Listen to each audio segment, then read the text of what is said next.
In this video, I will be going over lesson 24, which is about angle relationships. So the first thing that we need to talk about are the 4 different types of angles that you need to know in order to do this lesson. Our first type of angle are our adjacent angles, okay? And adjacent angles simply are angles that are right next to each other, okay? So we can see here that there's 2 angles here.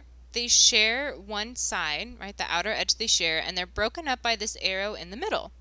So these 2 angles are adjacent because they are right next to each other, okay?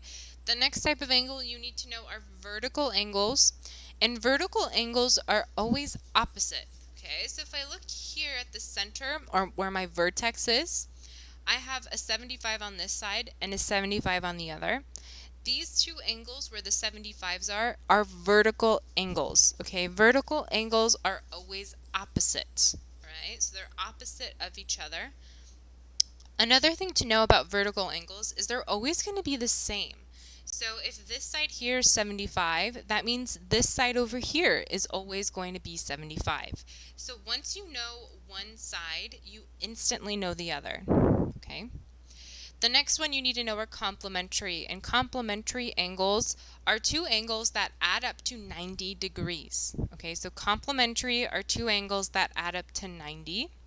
On the other end, we have supplementary. Supplementary are 2 angles that add up to 180. Okay, complementary are 90, supplementary are 180. What I would do if I were you is I would this I pulled from your course. So I would have this written down somewhere.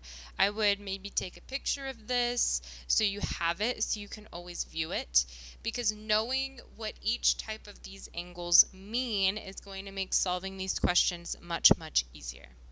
The 2 that you really want to remember though are complementary and supplementary. Complementary is 90, supplementary is 180. Okay. Our first type of question is matching. So we want to match each type of angle relationship on the left with the correct diagram on the right. So our first is complementary. And remember that complementary angles add up to 90 degrees. So if I look here, I want to find 2 angles that if I were to add them together, I get 90. And if I look down here, I have 51 plus 39. 51 plus 39 does give me 90. So that means complementary is going to go to this one down here. Our next one is supplementary. Supplementary adds up to 180. So I'm looking for 2 angles that if I were to add them together, I get 180. And if I look here, 51 plus 129 does give me 180. Our next one is vertical angles. Remember, vertical angles are opposite. So if I look right there, there's my opposite angles, right? I have a 132.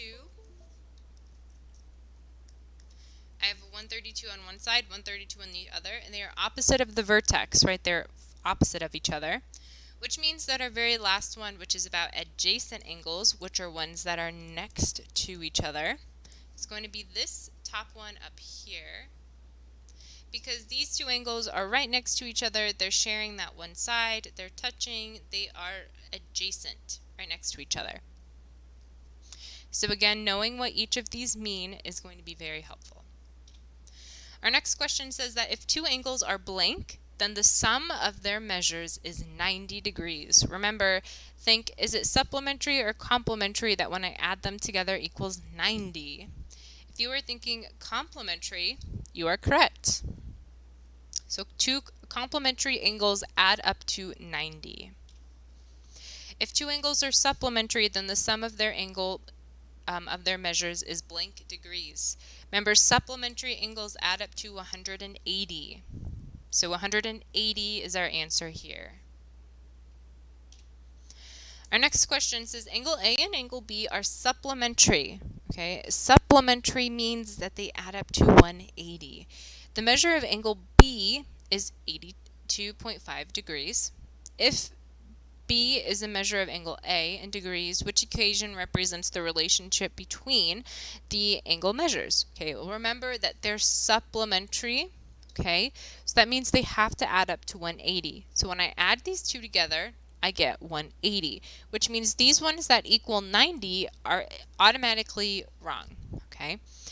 And I need to now figure out, well, am I subtracting them to get 180 or am I adding them to get 180? And you are always adding our angles. Angle A plus angle B is going to equal 180.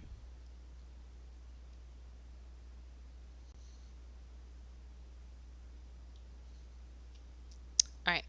Our next one says, use the diagram to answer the question. Which equation can be used to find the value of x? Okay. This is a little bit different from what we're used to. However, I see that I have two angles, and it's all across this straight line here.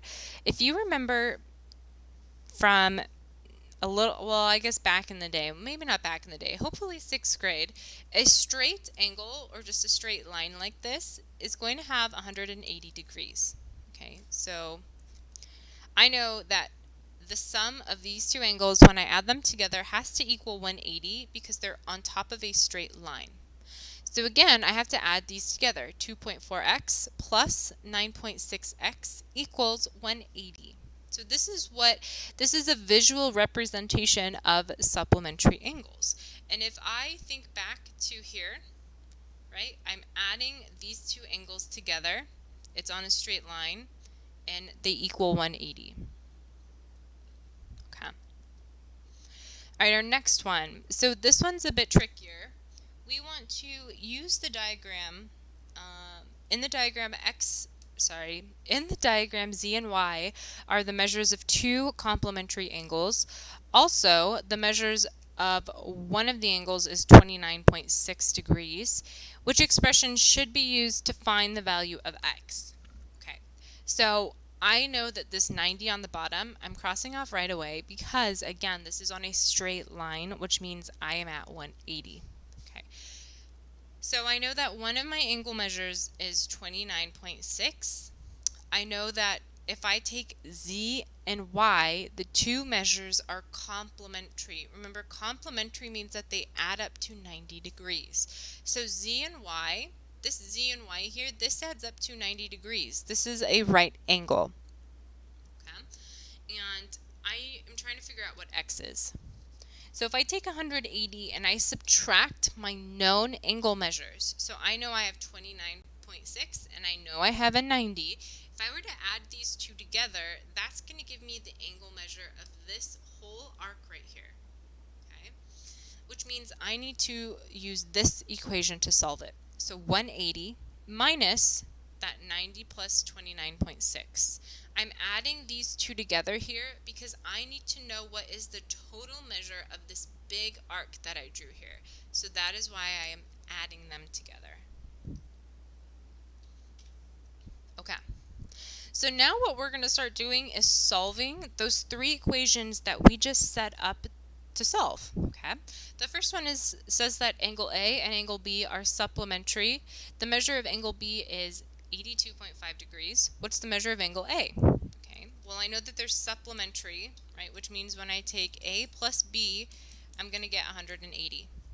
I know that one of my angle measures is 82.5. So to figure out the other one, all I need to do is take 180 and subtract it from 82.5. And again, if you would like, feel free to use a calculator. Oops, sorry. Feel free to use the calculator to help you. Give me 1 second while I open my calculator because I seem to have accidentally closed it. Okay. So I have 180 minus 82.5. And I get 97.5. So the measure of angle A is 97.5 degrees. Our next one here, use the diagram to answer the question, what is the measure of the larger angle in degrees? Okay. So here, if we think back to that equation that we used before, we had 2.4x plus 9.6x equals 180. So since I have both of these have x's, these are like terms, so I can add them together. 2.4 plus 9.6 is going to give me 12x. You can type this into a calculator to double check if you would like. And that's going to equal 180. The opposite of this multiplication that's happening here is division. So I'm going to divide both sides by 12. And when I do 180 divided by 12, again, if you would like, you can type this into a calculator to double check your math. I get 15. So 15 is not our answer here. Notice our question is asking what's the measure of the larger angle. And the larger angle is this right here. So I need to take this 9.6 and multiply it by 15 because 15 is x. Okay, so 9.6 times x, I have 9.6 times 15. And again, you could type that into your calculator to make sure we're not making any mistakes. So 9.6 times 15, I get 144. So the measure of the larger angle here is 144 degrees. All right, so our next question says that in the diagram, I guess we already set up this one from before, right? Sorry, I lost my train of thought for a second. I'm going to go back and see which equation or which expression we chose. We chose this 180 minus 90 plus 29.6. So that is what we are going to solve for this one here. So I have 180 minus 90 plus 29.6. And when I type this into my calculator exactly the way I see it here, parentheses and all, that is going to give me my answer for x. And this one was a bit easier than the one we just did because this one is set up all for us. So when I type this into my calculator, I get 60.4, which means that x is 60.4. So the final answer for this question is going to be 60.4. And this is the last question for lesson 24. If you have any questions, please let me know.